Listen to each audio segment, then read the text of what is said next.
qué es lo que viene a ser el páncreas. Ustedes saben que el páncreas es una glándula poco accesible desde todo punto de vista. Es poco accesible clínicamente, es poco accesible laboratorialmente, poco accesible quirúrgicamente, poco accesible imagenológicamente. ¿Por qué es poco accesible? Porque se encuentra pues por varios órganos, ¿ya? Está rodeado por varios órganos y la clínica de igual manera son pues muy, digamos, inespecíficas. Y eso hace de que muchas veces pase inapercibido un cuadro de pancreatitis leve. El páncreas en sí es un órgano retroperitoneal, pues se encuentra en la parte posterior. Es un órgano que tiene una cápsula, pero muy delgadita, casi poco perceptible, digamos así, en la parte quirúrgica. Tiene una cabeza, tiene un cuerpo, una cola, en medio tiene lo que se denomina un infundíbulo, y se encuentra entre la segunda vértebra lumbar aproximadamente.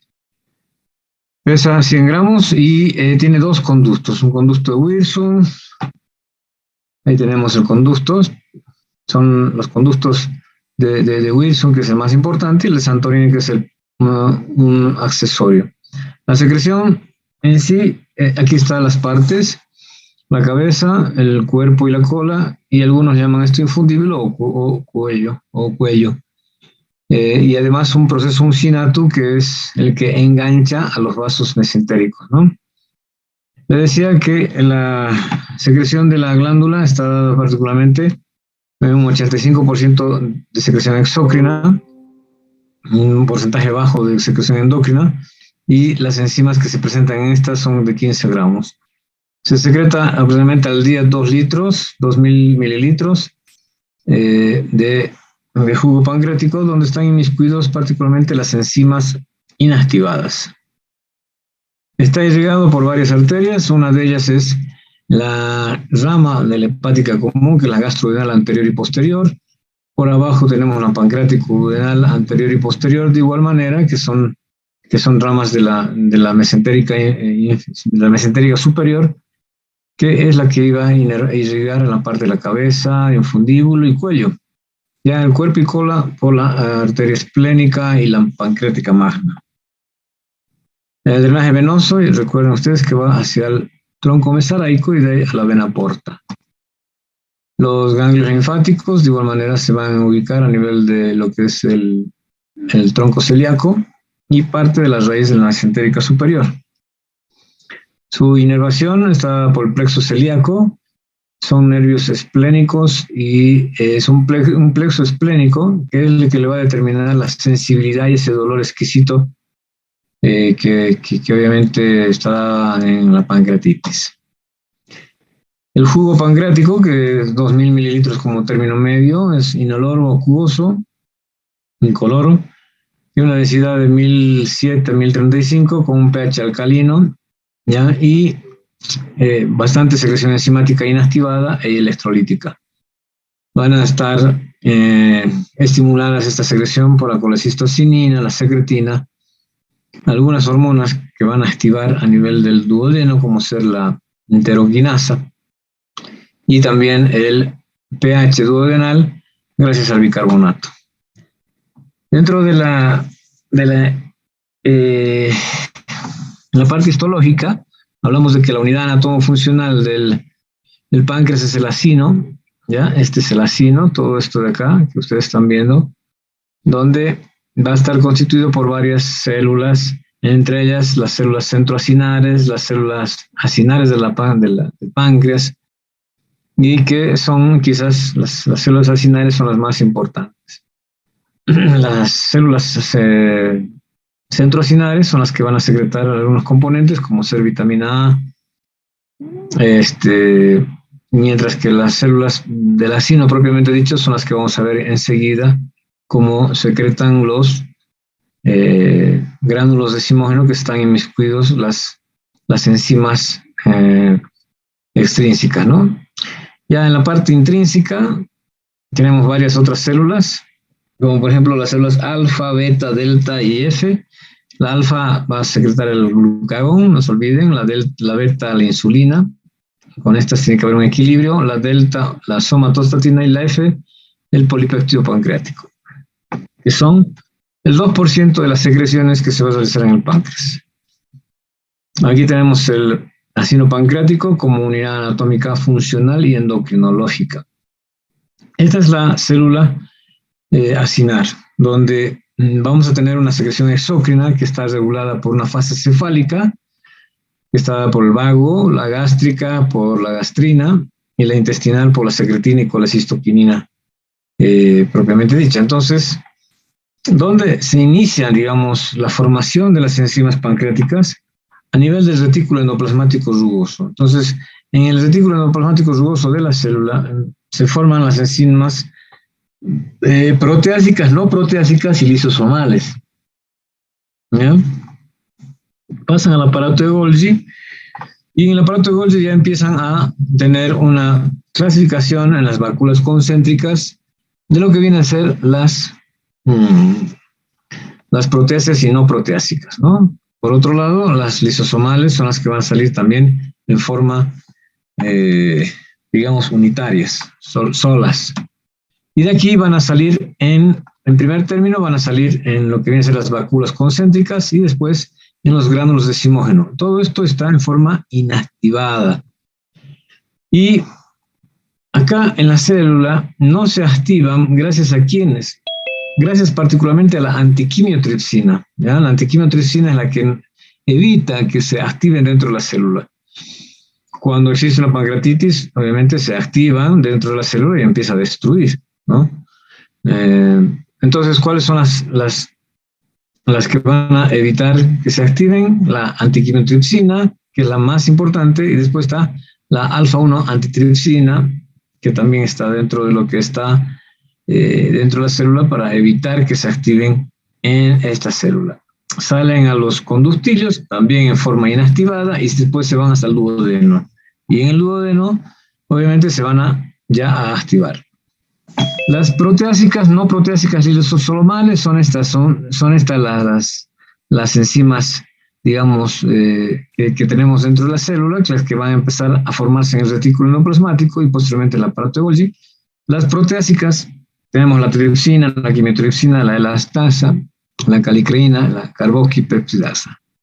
Y las no proteásicas, la lipasa, la milasa, y las fosfolipasas A2, la colipasa 1 y 2 y la carboxiester hidrolilasa. Las más importantes entre la proteásica y no proteásica son la tripsina, quimiotripsina, elastasa. Y las más importantes en las no proteásicas son la lipasa, la milasa y la fosfolipasa A2. Las más peligrosas son las lisosomales porque son las que más pueden destruir las células. Y esta está la catepsina B, la alfa-D-glucuronidasa y la beta-delta-glucuronidasa, que son las que más destruyen. Entre estas, la catepsina B es la más peligrosa. Entonces, es aquí donde se van a formar, y una vez que se van formando las enzimas, aquí tenemos, por ejemplo, el tripsinógeno, que es el que va a activar a la tripsina. Entonces, una vez que sale el páncreas hacia el intestino delgado, la que se encarga de activar viene a ser la enteroquinasa. Esta hormona, gracias a su efecto local a nivel del duodeno, activa muchas veces el tripsinógeno y también activa a los otros componentes para que se puedan ya transformar de tripsinógeno en tripsina, quimiotripsinógeno en quimiotripsina, proelastasa en elastasa, todas estas pro son antes, procarboxipeptidasa, profosfolipasa, procolipasa, que van a ir formándose posteriormente la colipasa, que es no proteásica, la fosfolipasa 2 no proteásica, la carboxipeptidasa es no proteásica, la carboxipeptidasa es proteásica, la elastasa y todas estas son proteásicas, ¿no? Bien, eso hay que tenerlo en cuenta en el momento de que podamos entender cómo van a pasar al duodeno, y gracias a la enteroquinasa y al pH duodenal van a empezar a activarse todas estas enzimas. La pancreatitis aguda en sí viene a ser obviamente un proceso inflamatorio con activación de estas enzimas dentro del acino, y es como si se estuviera consumiendo, digamos, en su propio caldo estas pequeños acinos, ¿no? Estas células acinales. Y puede haber un compromiso locorregional y un compromiso a distancia. Si bien la etiología hoy en día sigue siendo en nuestro medio la biliar, la alcohólica, es decir, el mal alcohol, hace que también de que se puedan activar fácilmente.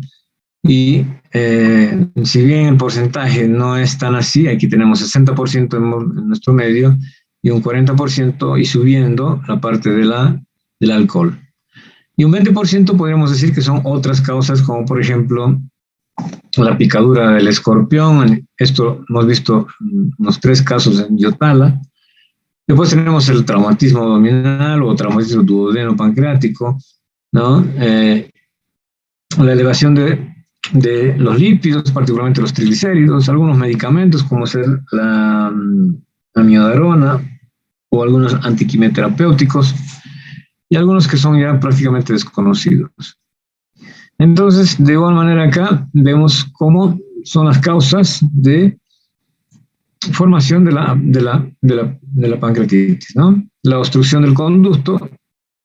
Esta obstrucción del conducto hace que tenga un edema intersticial, síndrome de víscera hueca, aumenta la presión en el canalículo. Esto provoca obviamente una activación dentro de la célula con un bajo flujo y isquemia. Esto hay que tener en cuenta, el bajo flujo sanguíneo que va a tener este paciente, este páncreas. Después, en lo que viene a ser ya las causas no biliares, tenemos el alcohol, fármacos, trauma, virus, etcétera, que van a liberar las proenzimas intracelulares fácilmente por un precipitado proteínico y por una hiperemia reactiva de la glándula. Las alteraciones celulares, bueno, aquí tenemos las varias maneras. El compartimento lisosómico, las lisosomales son las más peligrosas, les decía, y dentro de la biliar y la alcohólica, obviamente la alcohólica va a tener un compromiso de todo el páncreas, mientras que la biliar puede tener un compromiso sectorial. Todos estos van a provocar una activación dentro de la célula, dentro de lo que es el acino, y van a provocar lesiones como ser edema intersticial, inflamación, destrucción de los componentes, por ejemplo, del tejido conectivo, de la parte de la fibrina, las proteínas, etcétera, provocando muchas veces hemorragias, necrosis, abscesos, etcétera. Entonces, la etiología de la biliar está por los cálculos, estos cálculos que van a ocluir a nivel del conducto y van a provocar un síndrome de víscera hueca ocluida. El alcohol, de igual manera, hace un precipitado proteínico y una hiperemia reactiva de toda la glándula con algunas toxinas que van a hacer de que se inflame absolutamente toda la glándula. Bien, la activación de la tripsina va a provocar muchas veces alteraciones en el corazón con una fragilidad capilar vascular, provocando un shock hipovolémico. La activación de la elastasa, daño de los pequeños vasos, provocando hipovolemia. Va a haber también una activación de la fosfolipasa, donde hay edema, esto ya es fuera del páncreas, edema pulmonar, ¿ya? Y obviamente vamos a tener algunos otros componentes como un tercer espacio. La pancreatitis se divide en leve y grave, donde la leve, menos mal, es un 80-85% y pasa solita. Muchas veces quizás ustedes han ingerido alcohol o han ingerido mucha comida copiosa o comidas guardadas, etcétera, hechas con aceites 5 veces utilizados. Eso pues provoca muchas veces un proceso inflamatorio del páncreas que están al día siguiente dispépticos y pues es una pancreatitis leve que va a pasar desapercibida. ¿Por qué? Porque el individuo tiene buena inmunología. Entre un 15 y un 20% está la grave, donde aquí ya sí tenemos lesiones locales como ser necrosis, isquemia, abscesos y lesiones Lesiones a distancia, como ser edema pulmón, insuficiencia renal crónica, insuficiencia renal aguda, problemas a nivel hepático, etc. Entonces, de acuerdo a la Atlanta del 2012, que ya prácticamente esto está abolido, pero hay que entenderlo, se clasificó en leve, moderada, severa y la fulminante o severa, donde la leve prácticamente no hay indicios de complicaciones y a partir de la moderada severa sí empieza a haber fallas orgánicas, monoorgánicas y en la severa ya multiorgánicas. Entonces, se divide en una pancreatitis edematosa y una pancreatitis necrohemorrágica. La edematosa, intersticial, es la más frecuente, donde existe un páncreas totalmente tumefacto, un páncreas hiperémico, y mientras que la necrohemorrágica es la más grave, en porcentajes bajos, pero es bastante fea porque provoca necrosis en la grasa peripancreática. Bien, aquí tenemos más de lo mismo, ¿no? Existen algunas valoraciones pronósticas, y ustedes han debido escuchar los criterios de Ramsson, los de Imrie, los de Osborne, los de Blamey. Hay un montón de estos criterios pronósticos, y el más utilizado hasta hace poco fue el de Ramsson, por lo cual ya prácticamente no sirve porque solamente tiene una indicación a las 24 horas y a las 48 horas. ¿Qué pasa después de las 48 horas? No tenemos más componentes. Entonces, por eso es que Ramsson prácticamente está siguiendo al olvido.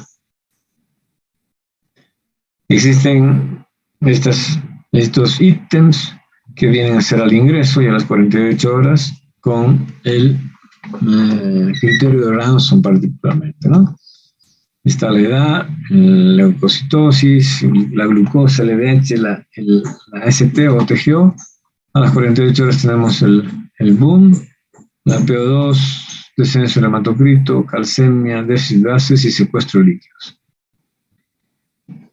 Existen otros marcadores como ser el BISAP, que viene a ser BISAP, aquí tenemos las abreviaciones, donde es la B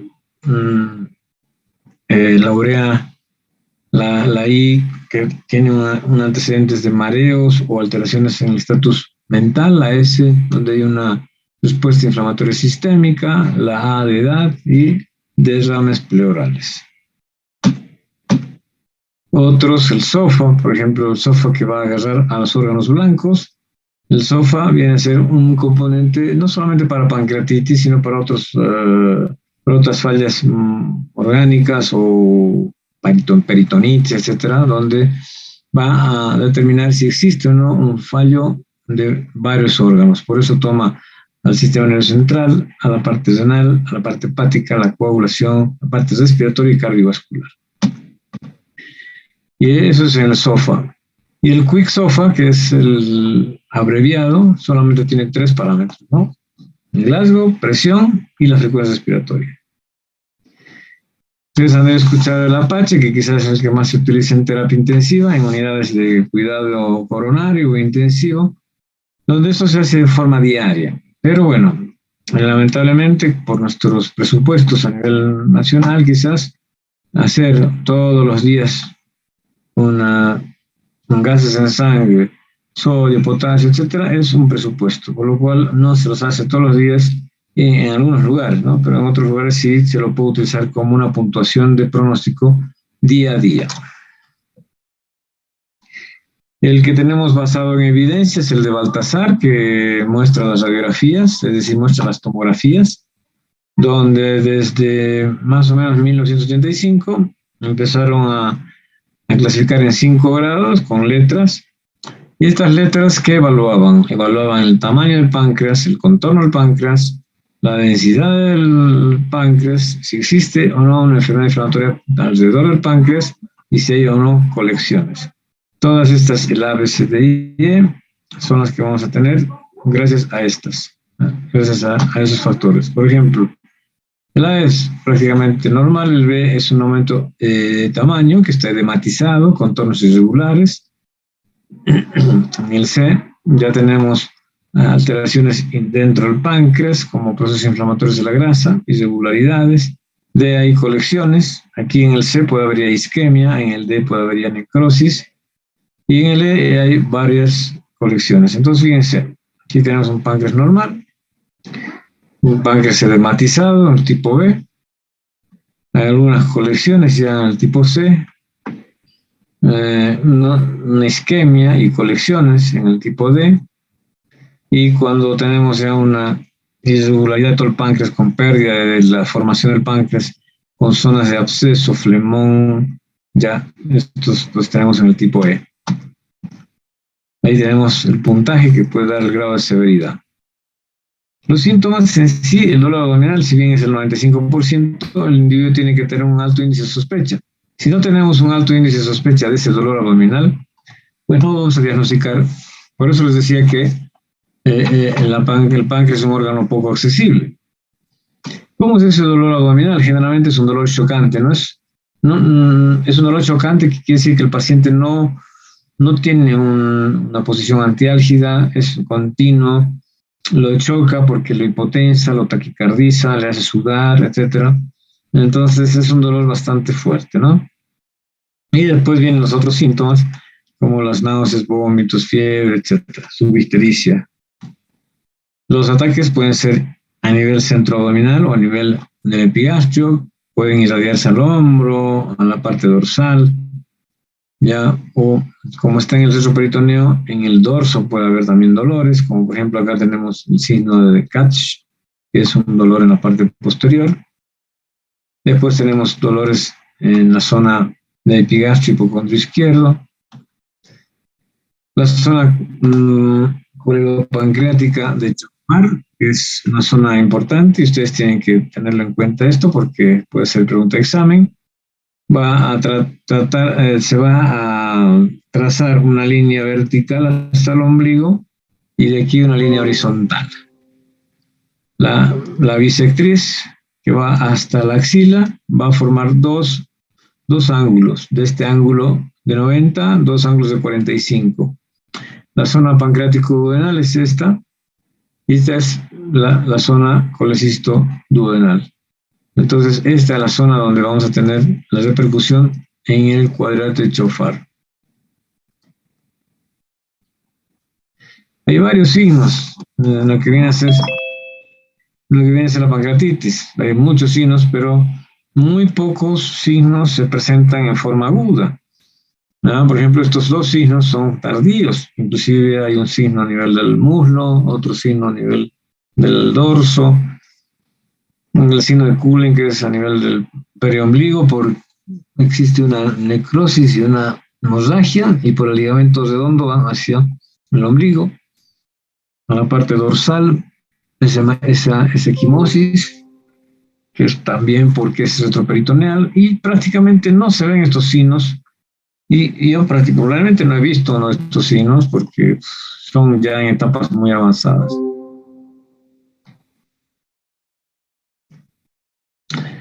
Dentro de la clínica en sí, tenemos que tener un alto índice de sospecha del dolor, ¿no? El dolor que tiene que tener una característica que es chocante, continuo, intenso. Después en el laboratorio pueden haber varios estudios que pueden estar transformados, varios estudios que pueden estar alterados, pero dentro de los más importantes está la hipoalbuminemia, que no le damos pelota. De igual manera, el aumento de la LDH. Entonces, estos dos hay que pedirlos. Ya, si bien vamos a tener un hemograma donde va a haber leucocitosis, puede ser que haya alteración de las enzimas hepáticas, puede ser que haya alteraciones de los gases en sangre, pero la albúmina va a estar, va a estar disminuida, y eso vamos a tener que pues tomar en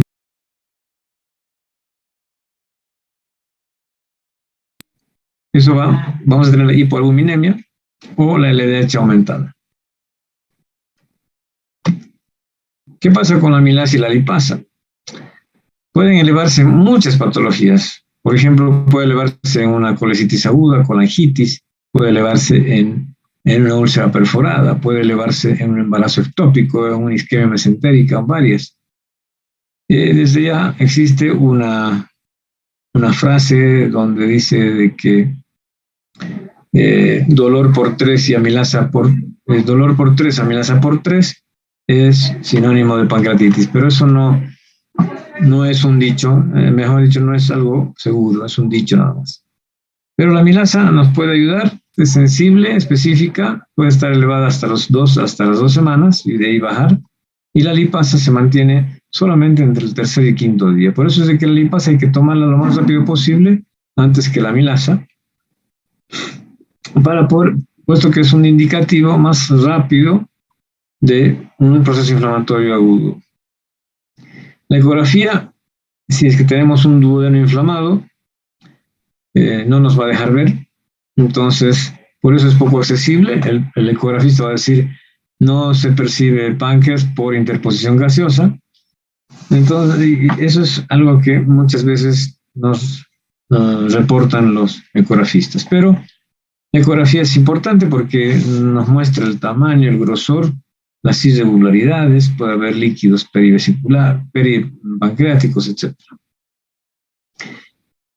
¿Para qué pedir una radiografía? Pues hay que pedir una radiografía porque las enzimas pancreáticas van a provocar este tipo de derrames y muchas veces alteraciones en la membrana alveolo-capilar, en la sustancia tensoactiva y edema del pulmón. No se olviden de que todo proceso inflamatorio cerca a un músculo liso lo paraliza. Entonces, está por el delante, está el colon, y puede ser que el transverso se paralice porque está delante del páncreas. Después tenemos la sed duodenal, en la que va a abordar la cabeza del páncreas o algunas otras vísceras más. Si bien la tomografía con contraste es mandatoria, nos va a dar algunos parámetros de isquemia, nos va a dar parámetros de abscesos, de flemones. Acá tenemos una isquemia del 30% en la cabeza. Fíjense, siempre hay que pedir con contraste para que se llene el contraste en el páncreas y lo que no se llene, pues es la isquemia. Aquí tenemos un Baltasar, digamos, B. Aquí ya tenemos, fíjense, una isquemia bastante grande, una necrosis. Y bueno, aquí más del 50% por casi toda la glándula está con isquemia o necrosis. ¿Cuáles son los pilares en el manejo de la pancreatitis? Pues hay varios pilares, uno de esos es la analgesia, el reposo digestivo. No está indicada en forma profiláctica el antibiótico. Y aquí tenemos el denominativo de páncreas, donde vamos a tener la P de perfusión. Ustedes recuerdan que siempre tenemos que darles buenos líquidos al páncreas porque entra un cuadro de hipoperfusión. Por eso es de que al paciente con pancreatitis le damos no solamente los requerimientos basales, sino las pérdidas, y puede ser que tenga entre aproximadamente 5 litros o 4 litros y medio en las 24 horas para que el páncreas esté perfundido y esa isquemia por falta de perfusión no provoque necrosis. Entonces, un rango de 50 mililitros kilo día es lo ideal. Después tenemos la analgesia, que son opioides, hay que ir de lo menos a lo más, siempre, con pequeños AINES, posteriormente ir a los opiáceos más AINES, después a algunas otras drogas anhidroantes, como ser la morfina, y por último ya drogas mucho más específicas, como la meperidina u otros. La nutrición hay que iniciarla rápidamente, pasando con una sonda nasoenteral. Esta nutrición es importante puesto que el intestino, si está, antiguamente se daba pues alimento en una pancreatitis a partir de las 2 semanas, 1 semana, después ha ido acortándose a 5 días y hoy en día hay que dar a partir del 3er día para que no sufra la inmunología del intestino delgado y no tengamos pues translocación bacteriana. El aporte tiene que ser enteral y parenteral, no solo proteínico, sino también grasas. La clínica, hay que hacer una evaluación continua.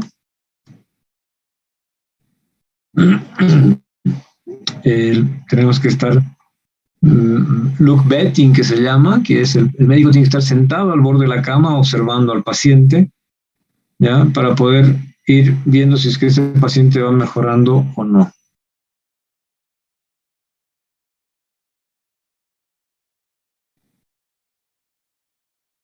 Después tenemos la radiología con la resonancia y ecografía, y eso es lo que determina también lo que hemos visto los factores pronósticos, como ser los criterios de Baltasar.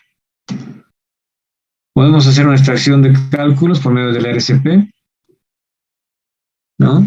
La RCP puede extraer, se está ocluyendo estos conductos y aumentando la presión intracanalicular.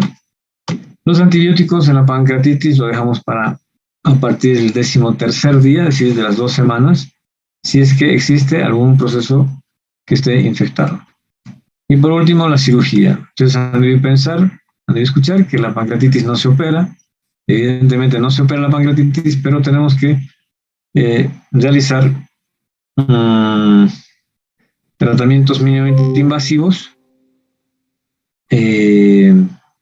como por ejemplo las sondas percutáneas, donde vamos a drenar el líquido peripancreático, drenar colecciones, vamos a drenar muchas veces quistes o abscesos,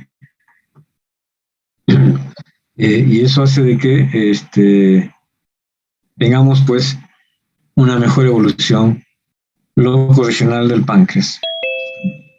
También existen algunas patologías, como por ejemplo que no sean propiamente el páncreas, pero que estén provocando pancreatitis, como por ejemplo la colecitis aguda con pancreatitis, la colangitis con pancreatitis, que tenemos que operarlas, ¿no? Entonces son patologías que están fuera de lo que viene a ser la pancreatitis.